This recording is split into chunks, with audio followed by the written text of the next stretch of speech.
Bien, muy buenos días, ¿cómo están? Qué bueno ver, cuando uno se para aquí no se imaginan todas las caras que uno quiere como saludar de, uy, mira, no había visto a este cuando pasó. Es interesante esta dinámica. Pero bueno, no sé por qué dije eso. Esta mañana continuamos con el Evangelio de Juan. Para aquellos que no estuvieron con nosotros el domingo pasado retomamos nuestro estudio del libro de Juan. Para quienes están hoy aquí por primera vez, a nosotros nos gusta ir estudiando un libro versículo a versículo, capítulo a capítulo. Ya llevamos varios meses en el libro de Juan. Y hoy vamos a estar en el capítulo 16, así que si usted tiene una Biblia, yo le pido que usted me acompañe al capítulo 16. Vamos a estar en los versículos del 1 al 16. Entonces, ese va a ser nuestro texto de hoy. Todos los versículos van a estar en la pantalla, así que si no tiene su Biblia por ahí a mano, igual los va a poder ver en las pantallas. Pero si usted tiene una Biblia, yo le aseguro que va a ser más rica la experiencia de ir leyendo su texto, así que téngalo ahí con usted.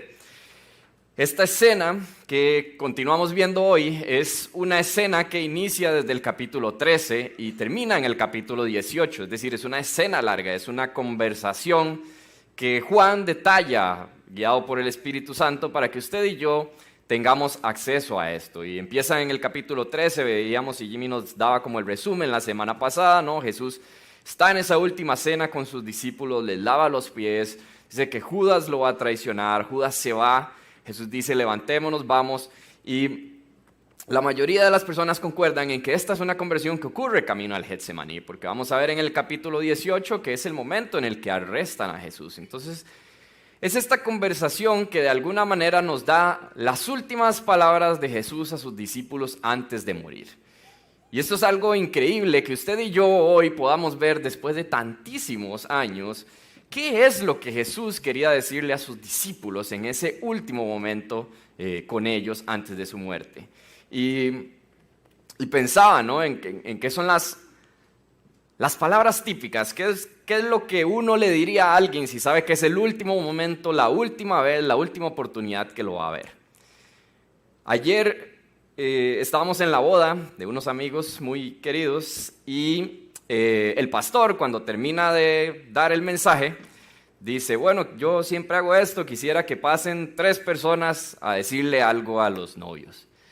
Y era como un momento como este, es un momento especial, es decir, es su boda, son palabras que la gente selecciona muy bien lo que va a decir. Evidentemente todos los que estábamos ahí sentados nos agarró en frío, es decir, nadie como que estaba preparado, pero no, siempre sale la primera persona. Obviamente se levantó la mamá de la novia y la mamá de la novia se paró al frente y le dijo, no, mire que Jesús tiene que ser el centro de su matrimonio, etc. Entonces, veía la dinámica de las personas que hablaban y básicamente yo creo que esas palabras, o si uno pensara en las palabras en el final de su vida, digamos, ¿qué es lo que usted quiere decirle a alguien?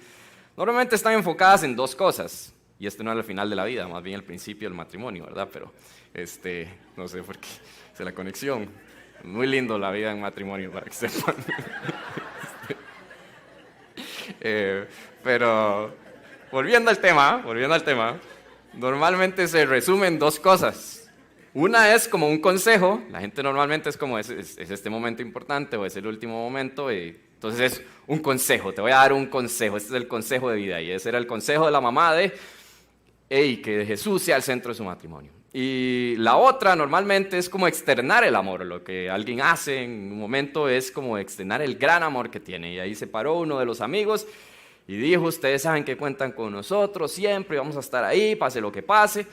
Y normalmente van como en estos 2 ejes, ¿no? Pero si uno ve estas últimas palabras de Jesús a sus discípulos, si bien es cierto, sí les dice, hey, ya no los llamo siervos, ahora ustedes son mis amigos, evidentemente dice que Jesús los amó y que los amó hasta el final, pero yo veo un Jesús que está mucho más concentrado en darles quizás como un manual de instrucciones. Jesús está más concentrado en cuál es la misión y qué es lo que sigue y qué es lo que se viene para sus discípulos. Y eso es lo que venimos viendo en estos últimos capítulos y eso es lo que vamos a continuar viendo hoy. Y nuestro texto de hoy en específico nos habla acerca de ser guiados hacia toda la verdad. Y nos habla también del espíritu de verdad. Dicen los estudiosos que este es quizás el texto donde más claramente nos muestra cuál es el ministerio del Espíritu Santo. Así que eso es lo que vamos a estar viendo hoy. ¿Qué es ser guiados hacia toda la verdad? Y yo creo que es muy importante para nosotros entender esto porque hoy en día la verdad es muy relativa. Es decir, hoy en día hay teorías para todo.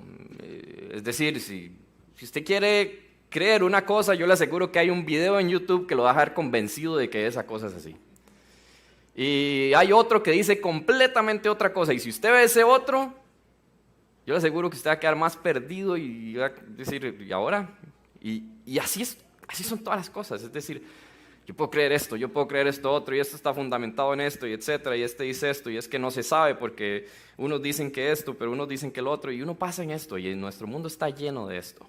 Y sin embargo, nuestro texto de hoy, y le voy a pedir, ya que no estamos en Semilla en Casa todavía, en Semilla en Casa, y para quienes no son miembros de un Semilla en Casa, siempre ponemos un versículo a memorizar. Y como todavía no hemos iniciado, yo le voy a pedir a todos ustedes que por favor se pongan de pie un momento conmigo y leamos el versículo 13 del capítulo 16. Ese es nuestro versículo hoy para memorizar. Así que es un versículo clave, un versículo que yo quisiera que usted se lleve, y para que todos nos levantemos y estemos bien despiertos, lo vamos a leer juntos él nuevamente. Juan 16, 13 dice: pero cuando venga el Espíritu de la verdad, Él los guiará a toda la verdad, porque no hablará por su propia cuenta, sino que dirá solo lo que oiga y les anunciará las cosas por venir. Padre, hoy pedimos, Señor, que podamos ser guiados hacia toda la verdad, Padre, que tu Espíritu Santo, Señor, que ese Espíritu de verdad nos guíe hacia las verdades que tú quieres comunicar en esta mañana para todos nosotros, Señor. Te pido que tú hagas ese milagro, Señor, porque es un milagro que nosotros podamos, Señor, reconocerte, que nosotros podamos conocerte, que nosotros podamos entender lo que tú quieres decirnos, Señor. Y damos gracias por eso, y damos gracias por tenernos hoy aquí, Señor. Y esto lo pedimos en el nombre de tu Hijo Jesús. Amén y amén. Así que, bueno, sí, se pueden sentar. Así que iniciamos con nuestro texto de hoy. Dice el capítulo 16, nos devolvemos un poquito a partir del versículo 1 y dice: Jesús les dice esto a sus discípulos: todo esto les he dicho para que no flaquee su fe. Los expulsarán de las sinagogas y hasta viene el día en que cualquiera que los mate pensará que le está prestando un servicio a Dios. Actuarán de este modo porque no nos han conocido ni al Padre ni a mí. Y les digo esto para que cuando llegue ese día se acuerden de que ya se los había advertido. Sin embargo, no les dije esto al principio porque yo estaba con ustedes. Ahora vuelvo al que me envió, pero ninguno de ustedes me pregunta: ¿a dónde vas? Al contrario, como les he dicho estas cosas, se han entristecido mucho. Así que vaya manera la de Jesús de iniciar nuestro texto de hoy. Es decir, Jesús les dice: hey, vean, para que sepan lo que sigue, pues los van a echar de las sinagogas, número 1, para que sepan. Es decir, si van a algún lugar y empiezan a hablar y ustedes creen que van empoderadísimos y todo, los van a echar de la sinagoga. Y echar de la sinagoga en este contexto también implica prácticamente te van a echar de tu cultura, te van a sacar de tu contexto, de tu círculo de amigos, etc. ¿Por qué? Porque todos tus amigos, toda tu familia iba a ir a la sinagoga y vos ibas a ser el que iba a decir una cosa diferente, que no, que Jesús ya vino y que ya pagó y que ya no hay que hacer sacrificios y que ya no hay que hacer un montón de cosas. Entonces Jesús lo primero que le está diciendo es: hey, para que sepan, los van a excluir de su sociedad, básicamente. Cuando vayan a la sinagoga los van a echar. Y sigue aún porque dice: y el que los mate, cualquiera que los mate, es decir, va a creer que le está haciendo un servicio a Dios. Es decir, casi que les está diciendo ahí, para que sepan, los van a matar también. Dice: y todo esto se lo estoy diciendo para que no flaquee su fe y para que ustedes no digan que yo se los dije. Básicamente, más o menos eso es lo que está diciendo Jesús. Y creo que me parece increíble pensar en un Juan escribiendo esto. Es decir, este es el último evangelio que se escribió. O sea, puede ser que ya para este momento en el que Juan está redactando estas cosas, ya algunos de los discípulos estaban muertos. Y todos con muertes horribles. Usted puede ir a estudiar, hay muchísima información de cómo murió cada uno de los discípulos.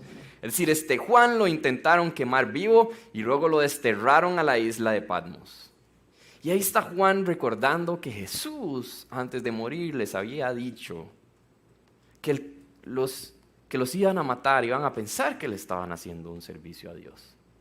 El mismo Pablo, cuando perseguía a los cristianos, pensaba que eso era lo que estaba haciendo. Hey, estos herejes, estos blasfemos, estos que dicen. Y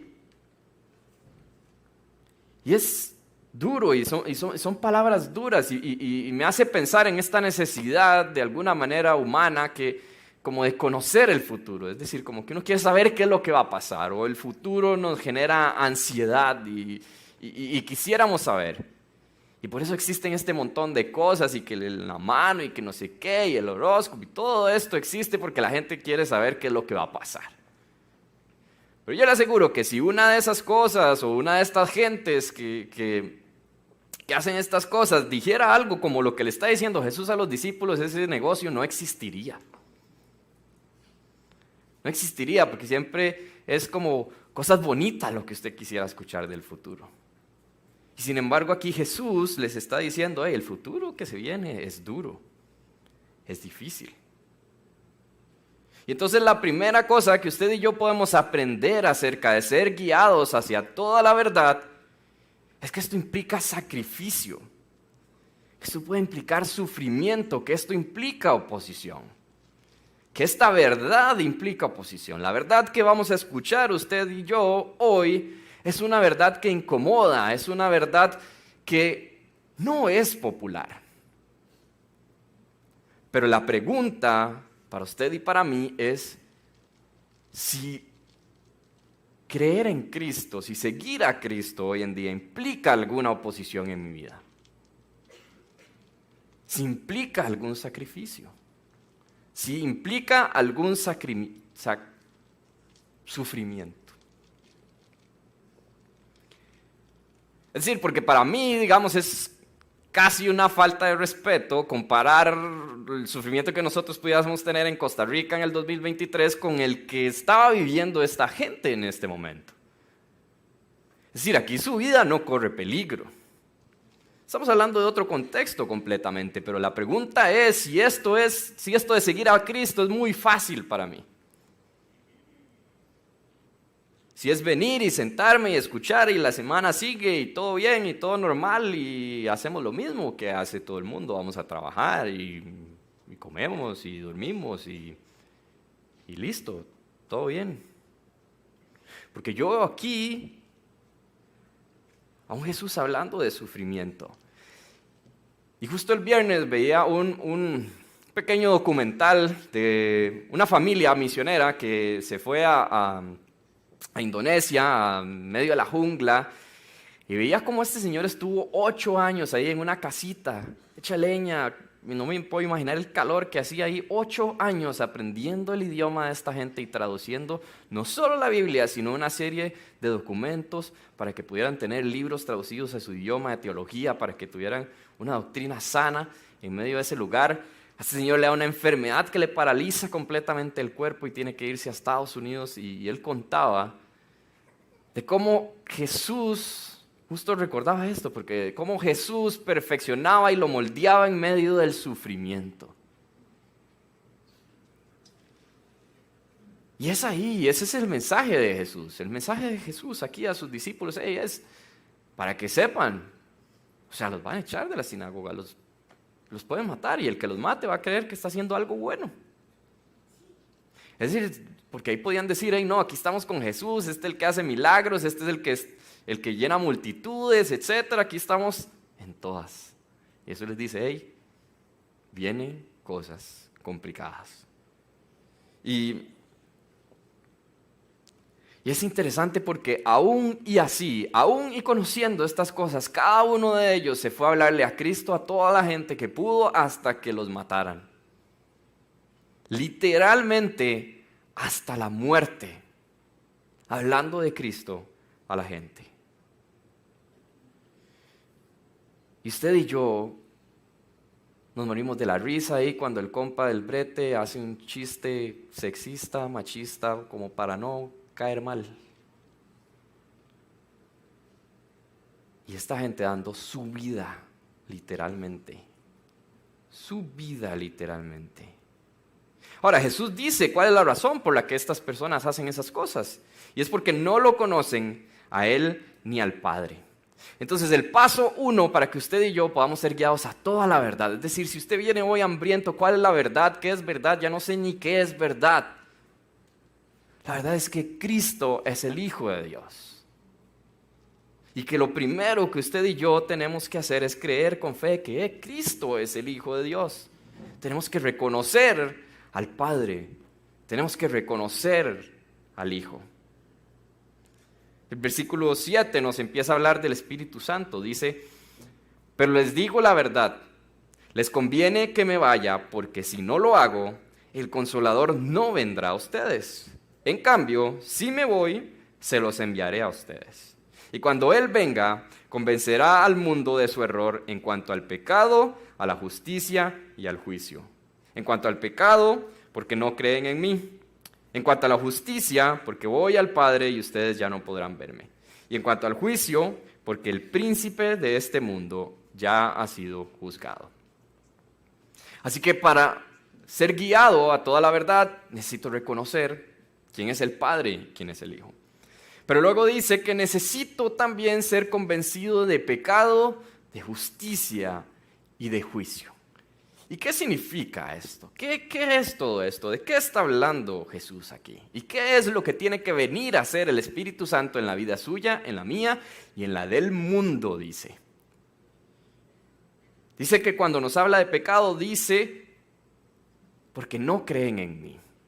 Y ese es el peor pecado de todos. ¿Y por qué ese es el peor pecado de todos? Porque si usted no cree en Jesús, usted no tiene perdón de pecados, porque solo Jesús puede perdonar nuestros pecados. Entonces, por esa razón, es el pecado.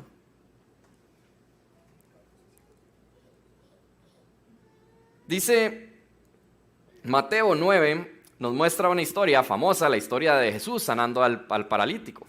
Y dice a partir del versículo 2, dice, unos hombres le llevaron un paralítico acostado en una camilla. Al ver Jesús la fe de ellos, le dijo al paralítico, ánimo, hijo, tus pecados quedan perdonados.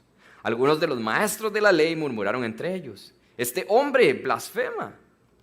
Como Jesús conocía sus pensamientos, les dijo, ¿por qué dan lugar a tan malos pensamientos? ¿Qué es más fácil decir, tus pecados quedan perdonados? O decir, levántate y anda. Pues para que sepan que el Hijo del Hombre tiene autoridad en la tierra para perdonar pecados, se dirigió entonces al paralítico, levántate, toma tu camilla y vete a tu casa. Así que usted y yo necesitamos ser guiados a toda verdad. Y esa verdad que usted y yo necesitamos saber es que usted y yo somos pecadores. Y que necesitamos perdón. Y que es Cristo quien perdona nuestros pecados. Dice que el Hijo del Hombre tiene autoridad para perdonar pecados. Y eso es algo que usted y yo tenemos que estar convencidos. Dice nuestro texto de hoy, convencidos. Usted y yo necesitamos que el Espíritu Santo nos convenza de que usted y yo no somos buenos. De que por más que yo lo intente, de que por más que yo pase todo el día intentando ser bueno, de que me vaya a una montaña allá solo y esté todo el día leyendo la Biblia, por más que yo lo intente, yo necesito a Cristo, yo necesito un Salvador, porque yo soy pecador. Y el Espíritu Santo tiene que convencernos de pecado, tiene que convencernos de que usted y yo somos pecadores, de que usted y yo tenemos que venir a Cristo para que nos perdone.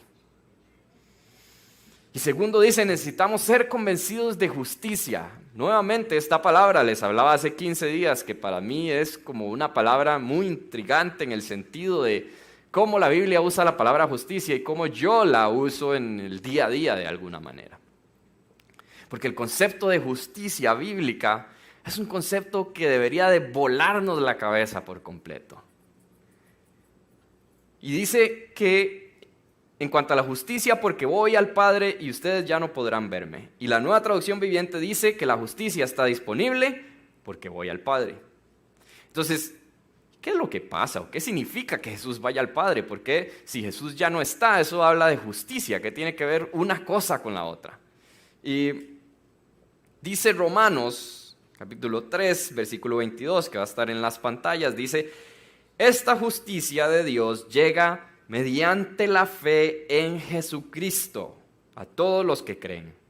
De hecho, no hay distinción, pues todos han pecado y están privados de la gloria de Dios. Pero por su gracia son justificados gratuitamente mediante la redención que Cristo Jesús efectuó. Dios lo ofreció como un sacrificio de expiación que se recibe por la fe en su sangre, para así demostrar su justicia. Anteriormente, en su paciencia, Dios había pasado por alto los pecados, pero en el tiempo presente ha ofrecido a Jesucristo para manifestar su justicia. De este modo, Dios es justo y a la vez el que justifica a los que tienen fe en Jesús. Usted y yo necesitamos ser convencidos de que esta es la verdadera justicia.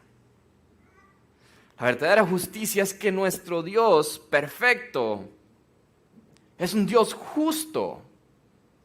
Y como es un Dios justo, tiene que haber una paga por el pecado. Tiene que haber algo. Pero como Dios sabía que usted y yo no podíamos hacer absolutamente nada para salvarnos a nosotros mismos, entonces ofreció a su Hijo como sacrificio de expiación. Esto quiere decir en lugar suyo y en lugar mío. Para que entonces mediante la fe en Jesucristo seamos aceptados, seamos hechos justos ante Él. Esta es la justicia que proviene de Dios y esto no tiene nada que ver con cualquier concepto de diccionario de justicia que usted haya visto. La justicia de Dios es más maravillosa, más increíble, más inimaginable. Es decir, en su cabeza y en la mía es difícil calzar y entender que Dios siendo justo, que Dios siendo perfecto, haya enviado a su propio Hijo para tomar el lugar que a usted y a mí nos correspondía. ¿Por qué? Porque tenía que haber una paga por el pecado. Pero Él dijo: hey, yo mismo lo voy a hacer. Y lo único que usted tiene que hacer es tener fe. Esa es la justicia de la cual usted tiene que estar convencido. Esta es la justicia verdadera. Esta es la verdad nuevamente. La verdad a la cual usted y yo tenemos que ser guiados es que nuestro Dios es bueno, que Jesucristo es el Hijo de Dios, que es nuestro Salvador y que su sacrificio en la cruz nos hace justos ante Él, mediante su gracia, mediante el regalo gratuito de la salvación, mediante la fe en Jesucristo. Y por último dice que necesitamos ser convencidos de juicio. Dice que el príncipe de este mundo ya fue juzgado. Dice Colosenses: sin embargo, Dios nos dio vida en unión con Cristo al perdonarnos todos los pecados y anular la deuda que teníamos pendiente por los requisitos de la ley. Él anuló esa deuda que nos era adversa clavándola en la cruz. Desarmó a los poderes y a las potestades, y por medio de Cristo los humilló en público al exhibirlos en su desfile triunfal. Así que Jesucristo venció a la muerte en la cruz del Calvario. Jesucristo venció a Satanás. No sé si recuerda, hace como 25 años cantábamos: Satanás vencido estás. No sé si recuerdan esa canción, pero esa era la canción de vencido en la cruz. El príncipe de este mundo. Dice: desarmó a los poderes y a las potestades. Por eso no tienen ningún poder sobre mí si el Espíritu de Dios está en mí. Ningún poder. Por eso, aunque ande en valle de sombra y de muerte, no temeré mal alguno, porque tú estarás conmigo. Por eso, ni las puertas del infierno prevalecerán contra su iglesia. porque está vencido. Usted y yo necesitamos ser convencidos de que podemos caminar en este mundo con la confianza de que Cristo ya venció en la cruz del Calvario. De que todas estas cosas que a algunos nos pueden dar un poquito de miedo, de los poderes y las manifestaciones y unas cosas muy raras, nada de esto tiene poder. La sangre de Cristo en la cruz del Calvario, listo, vencido. Dice, bueno, pero todavía yo veo que pasan cosas malas en este mundo. Sí, todavía pasan cosas malas en este mundo. Y sí, porque Jesús va a venir. Y porque usted y yo, cada vez que el primer domingo hacemos aquí la Santa Cena y tomamos de la copa y el pan, estamos recordando que Jesús va a venir. Hacemos esto hasta que Él vuelva a venir a reinar por los siglos de los siglos. Pero mientras tanto, usted igualmente tiene que estar convencido de que Jesús ya venció. Usted tiene que estar convencido de ese juicio de Jesús. De que ya venció, de que no hay poder, que no hay nada que se pueda hacer por encima de Jesucristo. Y es que usted y yo necesitamos ser guiados hacia esa verdad. Y si hoy es el día en que el Espíritu Santo lo está convenciendo a usted de pecado, de justicia y de juicio, gloria a Dios por eso. Reflexione, vuélvalo a ver, siga viendo ahí en su texto eso. Y que Dios pueda convencer hoy de juicio, justicia y pecado. Y usted dice, no, Daniel, ya yo esto lo tengo, claro. Ya yo sé que Dios hizo todo eso por mí. Pues adivine qué dice este texto. Dice que va a convencer al mundo. Y adivine cuál es la forma en la que Dios convence al mundo. Adivine dónde habita el Espíritu de Dios. El Espíritu de Dios habita en usted y en mí.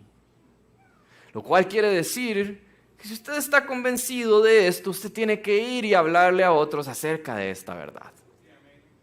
De que usted y yo tenemos que dar a conocer esta verdad. Ahora, y si eso puede sonar que da un poquillo de miedo, de vergüenza, de ir ahí ante el compita del brete y decirle, hey, usted tiene que ser convencido de pecado, justicia, juicio. Usted tiene que saber que es el Espíritu Santo el que convence de pecado, justicia y juicio. Entonces usted no tiene por qué tener miedo o vergüenza. Y segundo, si usted cree que sus palabras muy bonitas o su manera de acercarse a esta población, porque usted la entiende, y si usted cree que es la forma en la que usted estructura el mensaje, es el Espíritu de Dios. Es el Espíritu de Dios el que convence de pecado, justicia y juicio. Pero sí, usted y yo si tenemos el Espíritu de Dios, tenemos que contarle esta verdad. Porque esta verdad, todos tienen que saberla. Porque nuevamente, en este mundo donde nadie sabe qué es verdad, la gente tiene que saber que esto es verdad. Y que esta verdad es mucho más importante que cualquier otra cosa. Dice el versículo 12, muchas cosas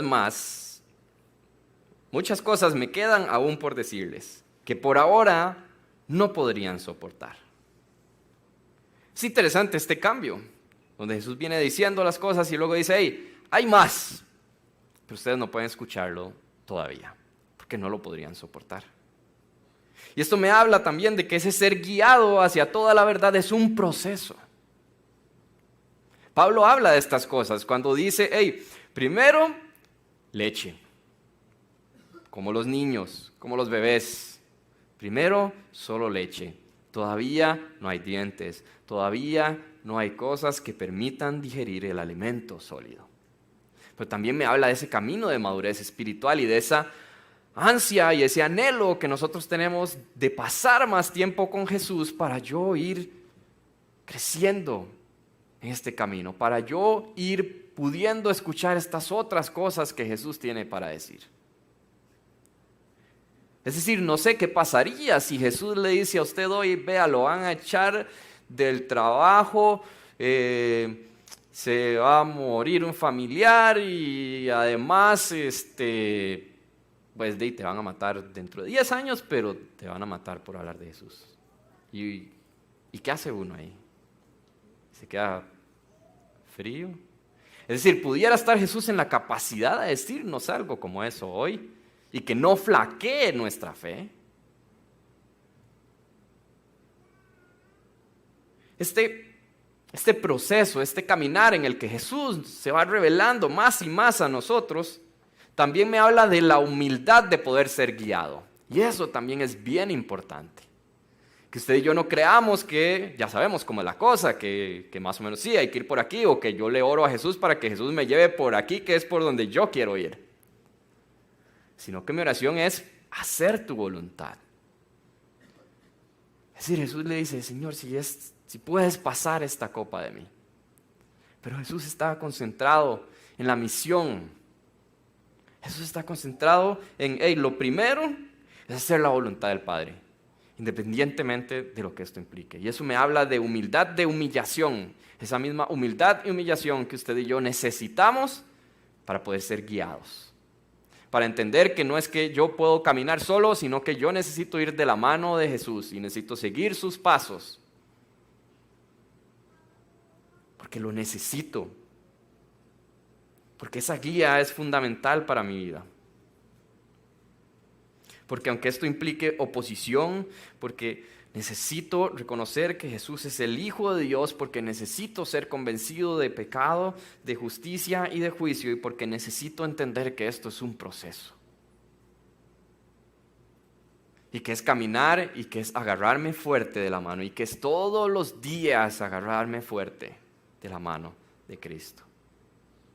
Versículo 13 dice nuevamente, como lo leíamos al inicio, pero cuando venga el Espíritu de la verdad, Él los guiará a toda la verdad, porque no hablará por su propia cuenta, sino que dirá solo lo que oiga y anunciará las cosas por venir. Él me glorificará porque tomará de lo mío y se lo dará a conocer a ustedes. Todo cuanto tiene el Padre es mío. Por eso les dije que el Espíritu tomará de lo mío y se los dará a conocer a ustedes. Dice N.T. Wright, que es un famoso teólogo de hoy en día, que el ministerio del Espíritu Santo es revelarnos a Cristo. Es llevarnos a Cristo. Así como Cristo nos revela al Padre. ¿Recuerdan cuando Felipe les dice, Señor, muéstranos al Padre? Y Jesús dice, hey, tanto tiempo he estado aquí. El que me ha visto a mí, ha visto al Padre. Hablamos de este Jesús que nos revela quién es el Padre. Y asimismo el Espíritu Santo nos revela quién es Cristo. Es decir, el trabajo del Espíritu Santo es revelarnos quién es Jesucristo. Nos lleva a Cristo, porque aquí dice, Él me glorificará porque tomará de lo mío, dice Jesús. Es decir, está ahí para glorificar a Jesús, para llevarnos a Jesús, para acercarnos a Jesús. Entonces esto también quiere decir que cualquier manifestación del Espíritu Santo que no lleve a glorificar a Cristo y a revelarnos a Cristo, no es una manifestación del Espíritu Santo. Porque el Espíritu Santo viene a convencer al mundo de pecado, justicia y de juicio. Y porque el Espíritu de la verdad nos guía a toda la verdad. Porque nos revela a Jesucristo, porque nos revela quién es, porque nos revela qué hizo por nosotros. Eso es lo que hace el Espíritu Santo. Y la buena noticia es que Jesús nos dejó su Espíritu Santo para que haga este trabajo de convencernos. Para que no sea que usted lea y lea para poder entender, sino que sea el Espíritu Santo el que haga esa obra maravillosa, el que nos convenza, el que nos lleve cada día más a conocer a Jesucristo, en ese caminar, agarrados de la mano, guiados por el Espíritu Santo, a toda la verdad. Finalmente dice el versículo 16, dentro de poco ya no me verán, pero un poco después volverán a verme. Y No voy a hablar aquí del trabalenguas que se mandó Jesús, ahora decía en la mañana, no es un trabalenguas, es como una adivinanza, ¿no? Cuando le decían blanco por fuera, negro por dentro y no sé qué, y uno tenía que, como que Jesús dice, dentro de poco ya no me verán, un poco después volverán a verme. Y evidentemente usted y yo conocemos la historia y sabemos por qué Jesús está diciendo esto, pero yo me imagino estando ahí, ¿cuál hubiera sido la reacción? Y la semana que viene vamos a estudiar cuál es la reacción, qué es lo que le dicen los discípulos después de esto, porque se quedan perdidos. Lo cual es una señal de esperanza para mí. Es decir, si estos estuvieron 3 años y algo con Jesús y les dice esto y se quedan como, ¿qué estás hablando? Hay esperanza para nosotros también. Pero lo que sí es que usted y yo conocemos lo que pasa. Es decir, cuando Jesús está diciendo, dentro de pronto ya no me verán, está hablando de su muerte, evidentemente. Y cuando dice, después me van a volver a ver, es porque Jesús resucita, ¿no? Y eso me habla también de que ser guiados a toda la verdad es ser guiados a la cruz. Es decir, tenemos que entender qué fue lo que ocurrió ahí. Tenemos que entender esto del sacrificio de expiación. Esto de Jesús tomando nuestro lugar. Esto de Jesús viviendo una vida perfecta, sin pecado, sin mancha, para terminar clavado en una cruz. Ya nos vamos a ir acercando a este momento del tiempo donde este evangelio nos narra la muerte y la resurrección de Jesús. Pero usted y yo tenemos que ser guiados a la cruz. Porque es ahí, ese es el lugar, es donde Jesús derramó toda su sangre por usted y por mí. Ese es el lugar donde Cristo fue glorificado, en donde dice Filipenses 2, versículos del 9 al 11, dice: por eso Dios lo exaltó hasta lo sumo y le otorgó el nombre que está sobre todo nombre, para que ante el nombre de Jesús se doble toda rodilla en el cielo y en la tierra y debajo de la tierra, y toda lengua confiese que Jesucristo es el Señor, para gloria de Dios Padre. Así que en un mundo donde la verdad es relativa, en un mundo donde inclusive no es solo que la verdad sea relativa y que existen teorías para todo.